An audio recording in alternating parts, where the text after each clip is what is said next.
How's it going, everyone? I want to highlight your last chance to play a major PlayStation 5 and PlayStation 4 game ahead of release this weekend. Will be your last opportunity, so we'll talk about that. Got a little bit of an update from Square Enix. It looks like they might be shifting their approach a little bit as far as releasing major titles. Some stuff to digest there, we'll talk about that.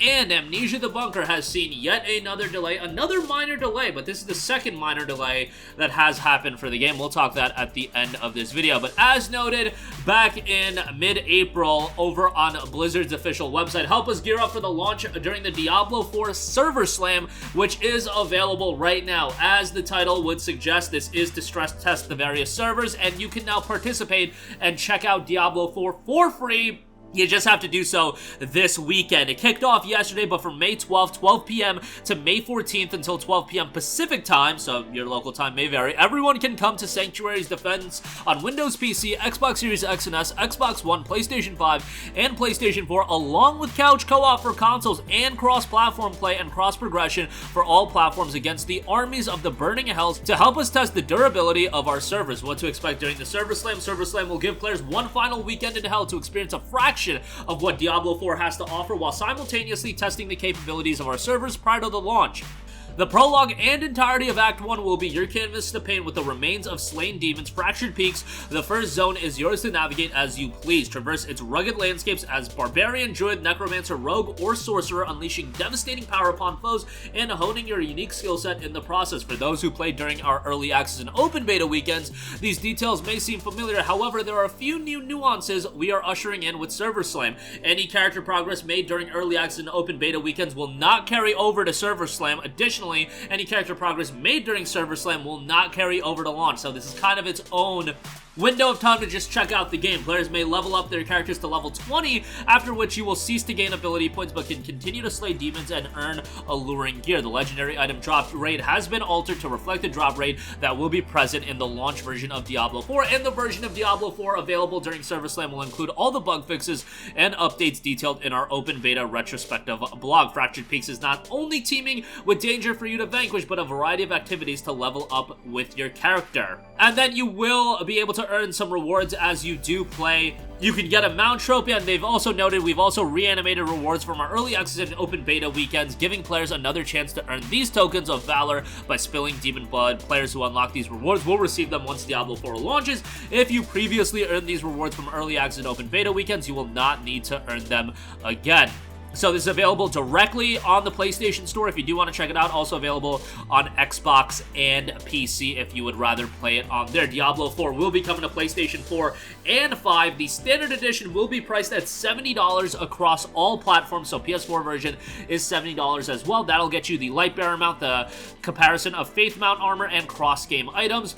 If you get the Deluxe Edition, that'll get you a mount, the Faith Mount armor, cross-game items, and early access to Diablo 4. So yes, this is another game that is doing the early access gimmick if you do buy the Special Edition and whatnot. So a little bit of a bummer, but hey, that does happen from time to time. And then there is an Ultimate Edition that'll also include a Battle Pass unlock, plus 20 tier skips, and the Wings of Creator emote on top of everything included in the Deluxe Edition. Again, the Server Slam is live right now, and the game will officially be released on June 6th, and early access for the Deluxe and Ultimate release. Alright, moving on from that, a bit of an update from Square Enix. Final Fantasy 16 is coming up, and it looks like Square Enix wants to make a bigger emphasis on its HD game release. Now, how do you specify HD games releases? Well, Games Radar noted in its latest financial briefing, Square Enix revealed a medium long-term reshuffle in which it would focus on games with global appeal, create a pipeline enabling regular launch titles of major titles, and revisit the total development process to bolster quality. In a message to investors,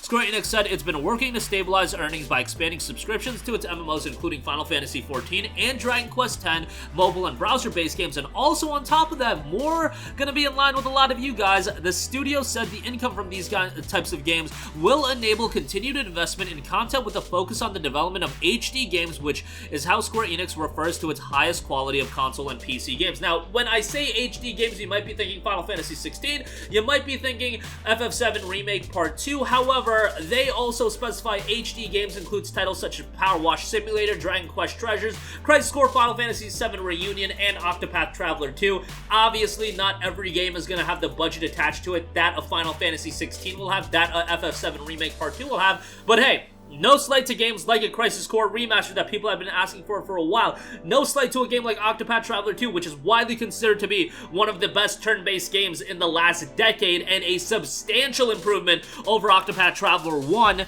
So you don't need every game to have a colossal budget like your main Final Fantasy titles, but more investment into titles like a Octopath Traveler 2 I think could prove to be very beneficial. Hopefully Live Alive is doing fairly well because that's once again an HD 2D title, and hopefully Square Enix does, return a little bit more to its glory years. Again, they've been doing good stuff. Crisis Core was well received, Octopath Traveler 2 was well received, FF16 I'm sure is going to be a slam dunk home run, but you just want to see more consistency as far as those titles being released. And given the fact that, Crisis Core December, Octopath Traveler 2 February, FF16 in June, FF7 Rebirth will probably be sometime in the fall or early next year, there is somewhat of a level of consistency here, but, more Square Enix HD titles I don't think would be a bad thing. We also do know that Kingdom Hearts 4 is officially in development, but do not be expecting to play that game anytime in the near future. I would say that would probably be a 2025, dare I say, a 2026 game. It's going to be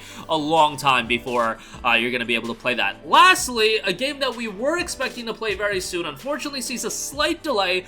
Frictional Games has delayed Amnesia the Bunker from its previously planned May 23rd release date by 2 weeks until June the 6th. It will be available on all major platforms outside of the Switch.